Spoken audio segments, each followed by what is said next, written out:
Hi, and welcome to what should be an episode of a podcast. That's kind of scary to say.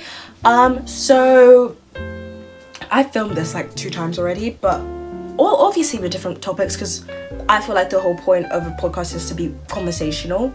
So I try not to do the same topics I've done before.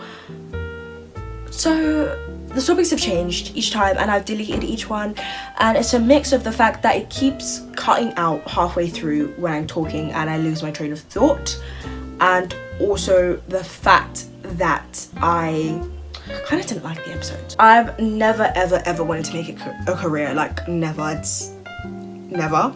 I've never said to myself I want to post videos on YouTube and make millions of pounds. Absolutely not, no. But it's always been something I wanted to pursue in some point, maybe in like passing, when I have like a more conventional job. I am yet to get my GCSE results. I think I'll get them last time I checked. Today's the 8th. 18 days. In 18 days I get my GCSE results. Am I actually like pissing myself? Yes I am. Because in 18 days, I'm going to know if I actually get into my 6th form. I'm going to know if I can do certain subjects of A level, all of that. So I'm terrified. That's 2 weeks and 2 days. Terrified. Hello, I am Tolu. I feel like I never do introductions like these in any of my videos, but if this is going to be like a sit down talk video, I'm going to try and introduce myself. Hi, I'm Tolu. I am 16. Don't let my age deter you. I like to think I can hold intelligent conversation sometimes, so hopefully this isn't horrible. If you can already tell by my appearance, which I highly doubt you couldn't tell I was 16 by my appearance. I think you look at me. In fact, if you couldn't tell I was 16, it's probably because you thought I was 12. Not the point. I'm just gonna talk now. Welcome to this episode of podcasting. I don't know what this is. I just like chatting to my camera. It's so fun. So I'm going to talk about something I wrote in my book a bit ago that I thought was really interesting. I basically have this book where I just write a bunch of ideas for YouTube videos, just general ideas that pop into my head. I haven't got that many down because I forgot about this book for a while, but I have a few ideas in here and they're actually quite good, and I'm glad I didn't throw this book away, because if I did I would have lost like a bunch of good ideas. Some good book recommendations, honestly. But I basically had this idea ages ago when I was having a conversation with my mum that had nothing to do with what the idea is, but it just popped into my head as I was talking to her. And the reason why I'm saying it was with my mum is because I feel bad, because then I basically wasn't listening to what my mum was saying, because I was trying to process the idea in my head and I can't multitask for the life of me.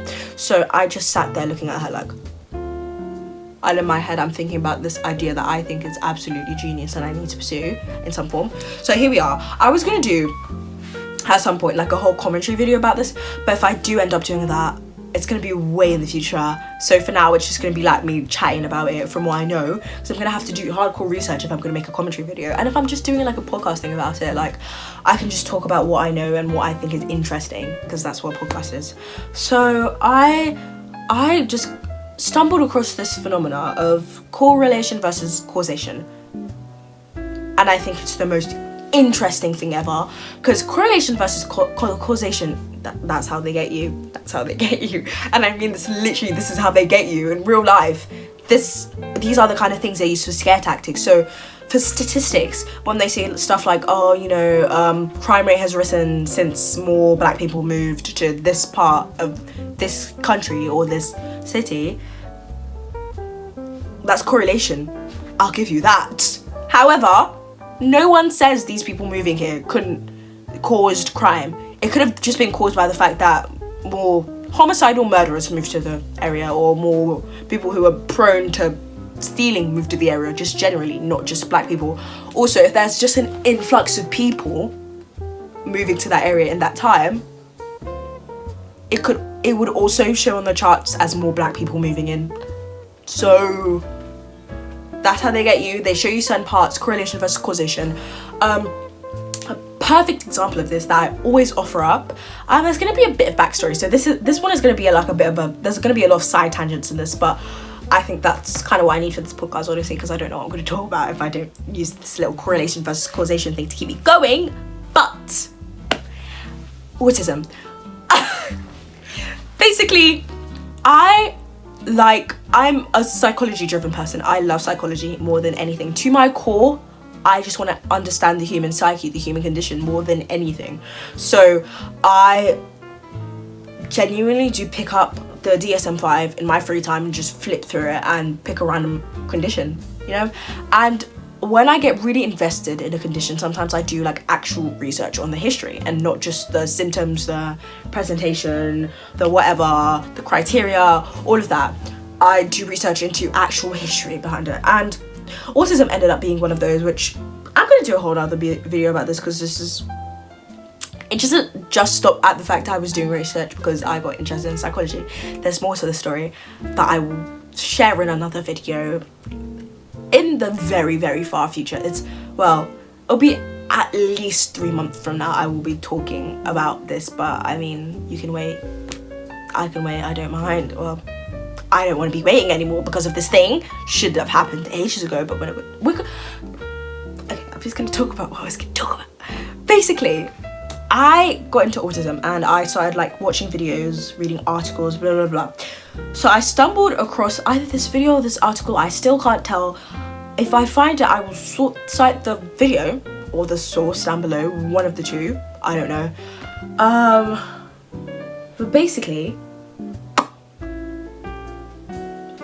there's this phenomena that is overtaking people. But they're like, oh, everyone's so chronically online, everyone has autism nowadays. There's an influx in people having autism because TikTok makes people believe they have autism and then they get diagnosed because they think they have 2 things in common that they do once every 3 years and they think they have autism.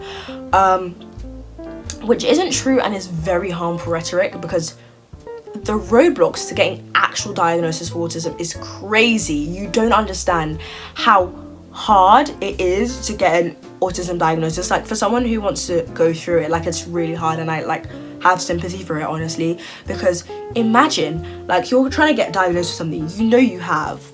Like, you're fully aware, like, you've gotten to the point in your life where you're like, okay, I've done enough research, I've gone to all my friends and family, gone like, yeah, does this make sense? And they're all like, this kind of makes sense. Like, maybe some of them don't agree, but some of them can literally cite examples where they're like, you literally sound exactly like that, you know, kind of thing.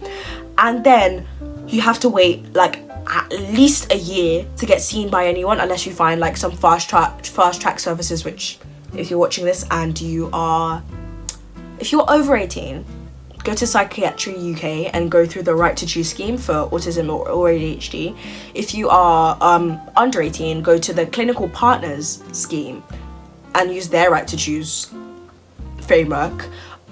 They have ADHD for adults and children. So even if you are over 18, you can use the clinical partners one, but this is specifically for people who can't use Psychiatry UK because it's 18 plus. And people who self-diagnose, it's really, really classist when people are like, don't accept the fact people self-diagnose, because like, again, self-diagnosis should be a valid form of diagnosis because it's really expensive to get diagnosed for one. People who go get diagnosed in the first place, people who wrestle with this, people who have folders, binders, notes on their phone, Google documents, Word documents full of the reasons why they think they might be autistic and are genuinely wrestling with this, have thought about this long enough where it's not just like a phase, a trend for them to say they have autism. Like, they've thought about this, they've struggled with this their whole life. Not struggled with autism, struggled with the societal mishaps, the social kind of thing that comes with autism. Relation versus causation. So I'm going to disprove this right now. It's either the 80s or the 60s. When I do more research, again, I'll do a whole video on this, but it was either the 80s or the 60s where autism was actually coined as a term, you know? So it basically didn't actually exist in the eyes of many until that time. So before that, people didn't even recognize it as a condition. In fact, early 1900s, people with schizophrenia and people with autism were just grouped in the same class. However, they did this kind of like study thing, this survey, where they realized there's some people with schizophrenia who have, again, like I understand, but I also don't understand how people get autism and schizophrenia mixed up, because they say like a feature of autism that makes them like kind of similar is that the word autism in itself literally means own world, in their own world kind of thing, if you translate it from I think the Greek version, which is quite similar to what schizophrenia is.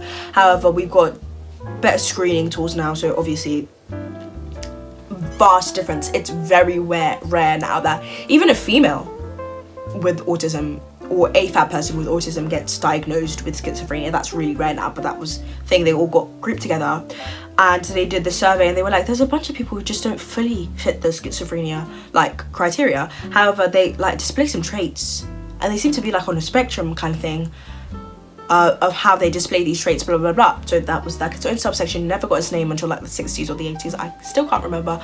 I will correct this in editing. But yeah, and if the term wasn't even coined 100 years ago, obviously no one's not gonna know what it is. In fact, when it was coined in the 80s or 60s, whenever it was, it wasn't taken in account to the fact it was a spectrum, wasn't taken into account. The fact that different people from different backgrounds, different races, different genders, different sexual orientations, blah blah blah blah, they experience autism differently. That's why it's a spectrum. Like a more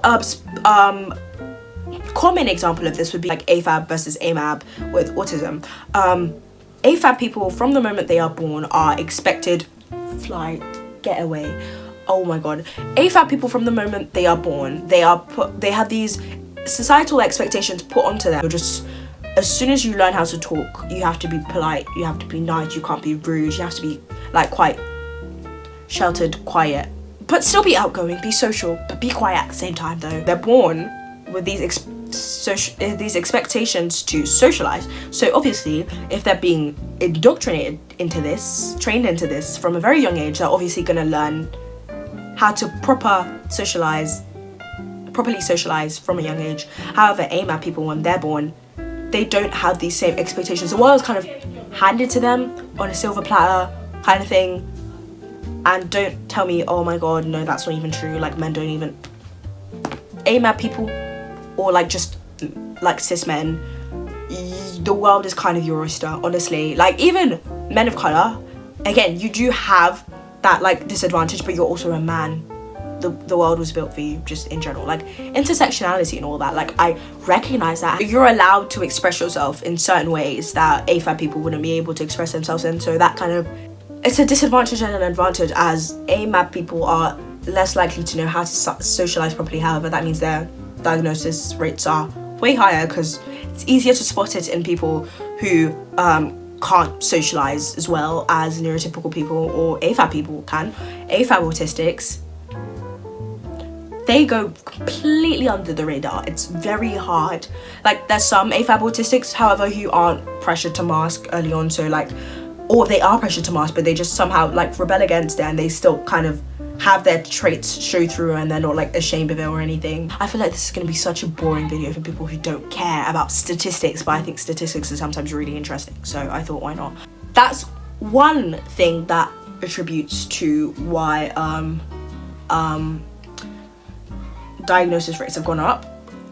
People were not aware that it was a spectrum until like the 2000s. There was a point where we didn't know white cis boys, probably European, let's be for real, like it was very Eurocentric, maybe even American. White cis boys weren't the only people who were affected by autism. AMAB people weren't the only people affected by autism. There's also the fact that, did you know, I don't want to go into the whole history of Hans Asperger, I think that's his name, but I know his last name is Asperger for obvious reasons. I don't want to get into that whole history because it's disgusting, but eugenics meant that we tried to weed out the best. They tried to weed out, not even we, when I say we, oh my god, tried to weed out the best ones. Best ones happened to be out of the autistic people, that not as autistic, the better autistics were weeded out in Asperger's little group, and anyone who was less autistic, they were said to have Asperger's syndrome, which isn't actually autism. Quotation marks here again. this isn't actually autism, but it is, obviously. So it was, for a while, it wasn't even considered technically a part of autism. It was considered like a subdivision, but it never was. It was always a part of autism.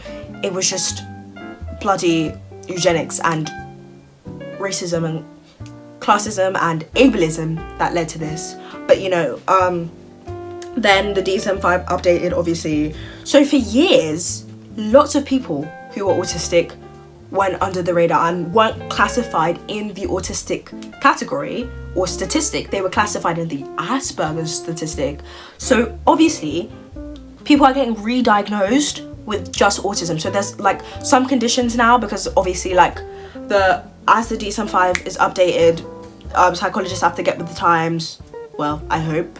Psychologists, psychiatrists have to get with the times, develop and grow and realize that some people have to get re-diagnosed. People with learning disabilities have to get re-diagnosed for autism, or at least like re-evaluated. People who are Asperger's, yeah, autism, to make sure they still fit that criteria, because the criteria is kind of changed. So yeah, that's another thing that adds into that statistic. The third thing that adds into that statistic is the fact that awareness. So technically, TikTok did technically cause, air quotes, cause the influx in diagnosis. However, it wasn't specifically TikTok, it was all social media in general. There's a massive boom in people just being online all the time. That's how you're watching this video. So that obviously means that it's easier to just consume lots of content at once. You could just randomly, even if you're not into it, just randomly stumble across a TikTok about autism and be like, that's interesting, let me look into that. And then you get down the pipeline where you realize you could be autistic, you watch videos, you delegate for a bit, you ask questions to your relatives, you ask questions to your friends, you write scenarios that you could think of, you know, that kind of thing. And that kind of like adds up and you get diagnosed, all because you got made aware that you could possibly have autism because you watched a TikTok, okay? So sure, it does help, but it's not making people autistic. Like, it's still a very grueling process to have to try and get diagnosed with autism. Still is, always has been, never been easy. So it doesn't really change the fact TikTok isn't making people autistic. We're just being more aware. There's a creator, I'm not gonna say her name, but if you've heard about this really harmful rhetoric, again, when I say I go down a rabbit hole with specific conditions, I really went down the autism rabbit hole, okay, leave me alone. But I'm not gonna say her name, but basically she made a video saying, oh, so everyone's autistic now. So at first, like, most commentary YouTubers make titles like that, thumbnails like that, for like, not clickbait, but like they're asking a critical question usually. So maybe they don't agree with the question or the statement that they've made, but it's more just to get people's attention and be like, let's talk about this. However, it seemed like she basically agreed with this because she saw the criteria and then went on to go get a diagnosis because she thought she fit it from a TikTok, and then she didn't get diagnosed with autism, which is kind of like, that could be two things. She could either just not have autism and have been misled, which other autistic creators aren't responsible for autistic creators who spread false information or you interpreting that the wrong way. You are to do your own research, like, don't blame other people for that. Also, the fact that she could be autistic and she's just flown under the radar because she's AFAB. So it kind of makes it harder to get diagnosed. It's obviously going to make it harder when you're going for a diagnosis because the diagnostic criteria isn't built for you. So she could actually be autistic and just have gotten like misdiagnosed with like something else, like bipolar or something. It's really common. Lots of women with autism get diagnosed with bipolar or borderline personality disorder. It's really, really more common than you think. But yeah, that was my little correlation versus causation rant related to autism. But yeah, lots of ad companies do this too. It's not just like people looking at statistics and making random judgments without any evidence or actual research to back it up. 50% of children who read are more likely to get into Ivy League universities if they start reading from the age of 2. So that statistic is misleading because of the wording. If you say most likely to, if you're being critical about the way they're using that language, they're not saying they are going to because they read, they're insinuating that. And anyone else who is just taking this message at surface value is going to think, if my child reads from the age of 2, they're going to get into an Ivy League or a level 1 or whatever. The big unis, basically. The big unis, the big colleges, whatever. Because they read when they were 2 years old, you know? That's very misleading because obviously not all children who read at a young age are going to be like geniuses, mega mind geniuses. But that statistic is misleading because like there's a correlation between the two. However, no one said the fact that they read caused it, but you're insinuating it. Some ad companies do this. This was just a random one I thought of off the fly when I saw books in my bookshelf and I was like, what's the thing related to books, statistics, blah, blah, blah. You know, I just saw that off the fly. There's obviously better examples of this out there that you could look at. I just think that's interesting.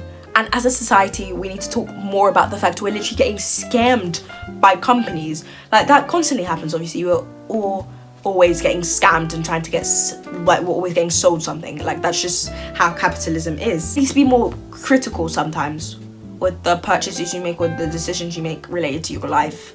Just of a 15-second ad you saw. I've been trying to get back into my book reading grind. It hasn't been working. I have a bunch of books now just sitting in my bookshelf that I haven't read and I really want to read, but I just haven't gotten to reading because it's too much pressure. Because like I am the kind of person who loves reading when I finally get into it, but the thought of like reading a book and not liking it kills me. I don't like the thought of spending all my time on reading a book and then just getting to the end and seeing that I kind of liked the book and there was negative reviews. That's another one. Or if I read the book and I'm like, I just wasted all my time. That rarely ever happens, but when it does happen, it's the reason why I get into reading slumps and I'm like, this is the worst book ever. Get me out of here. I don't want to read ever again. Take my eyeballs out of my head. Feed them to the crows outside my window. Like, that was a bit graphic, but you get what I mean. Like, but yeah, I have a book that I really, really want to read. It's currently on my desk behind this little filming setup I have going on, but I really want to read this book so badly. Like, you don't get it. I really, really want to read this book, but I just can't. The book I'm talking about is Cleopatra versus, not versus Frankenstein, right?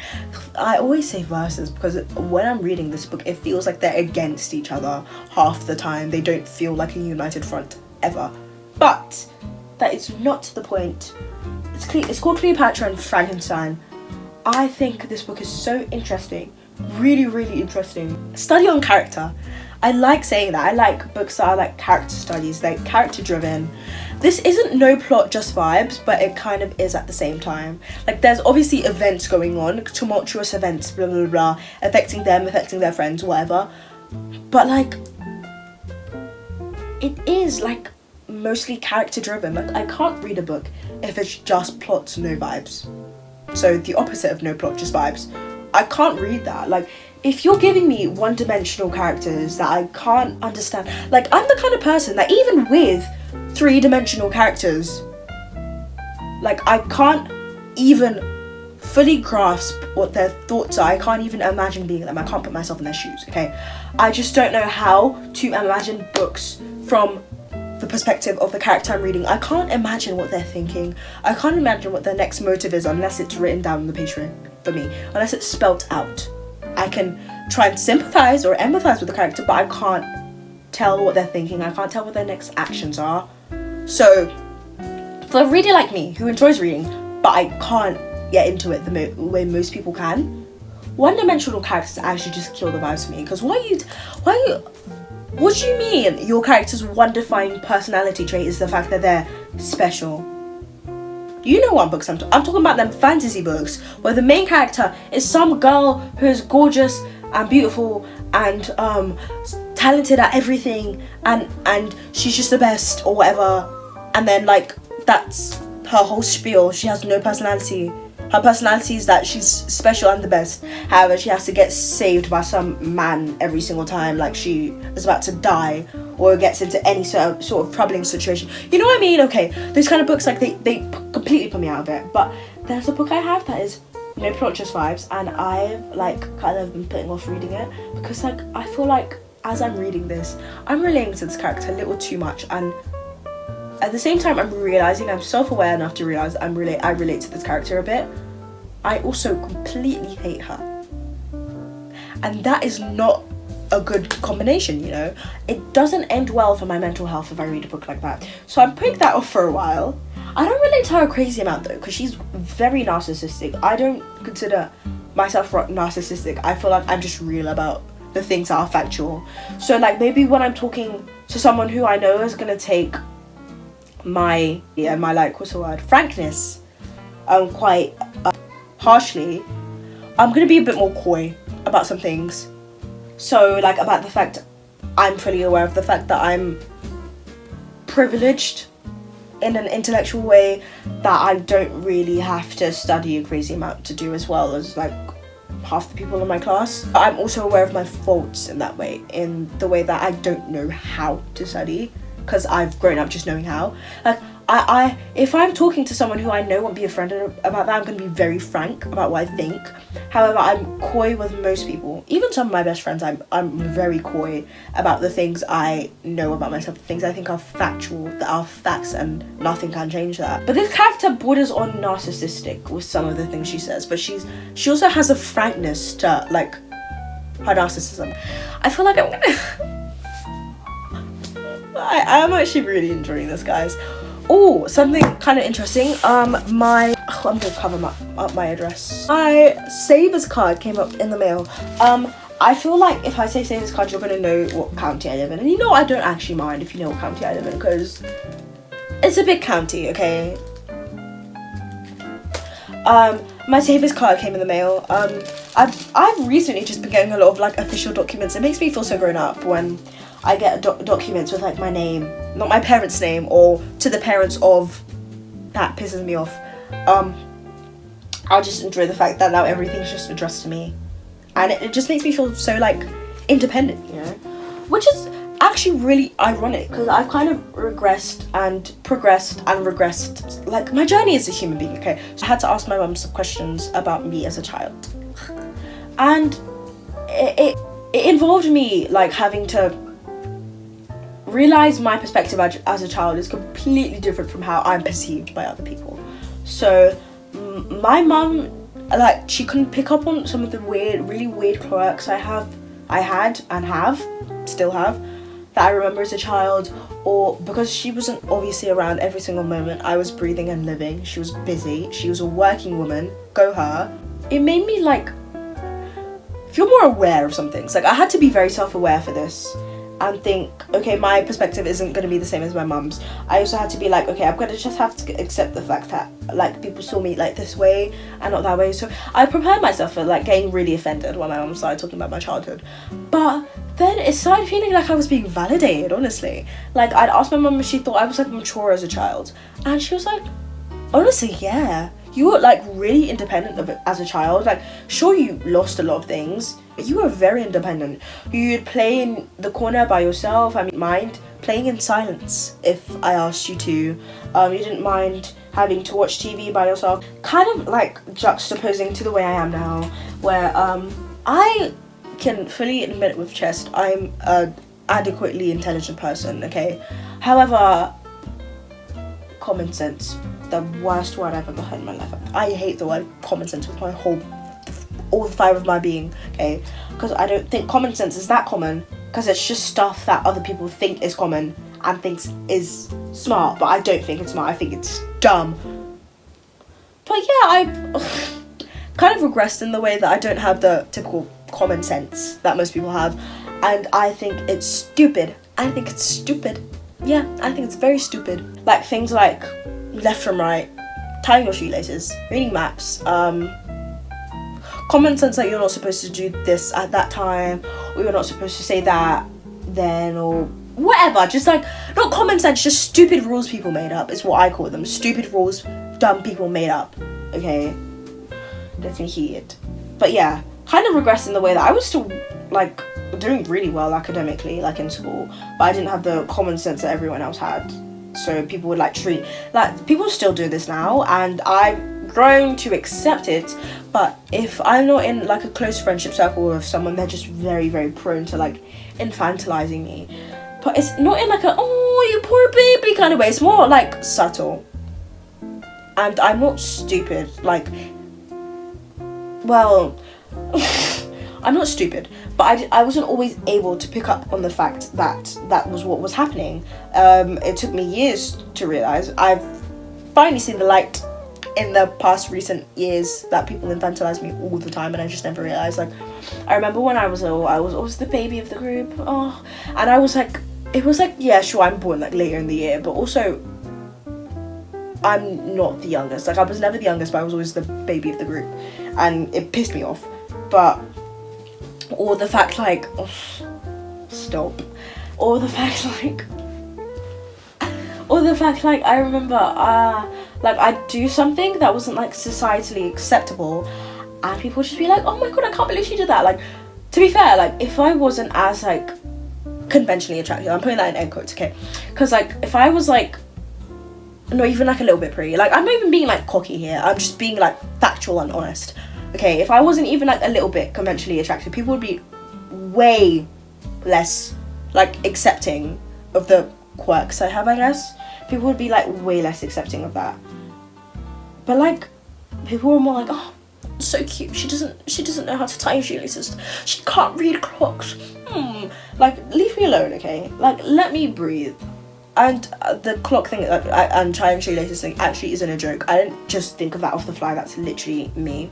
I wear a watch, but I have to ask other people what the time is. I give them my watch and I'm like, what time is it, read it for me, because when I read the time, we're gonna be here for hours, honestly, especially with the clocks. This watch is really pretty, however it has no numbers on it, so I have to go 12, 1, 2, 3, 4, 5, 6, 7, 8, 9, 10, then do like okay, that's 10, that's where the minute hand is, the hour hand is, so that means it's either 9 or 10.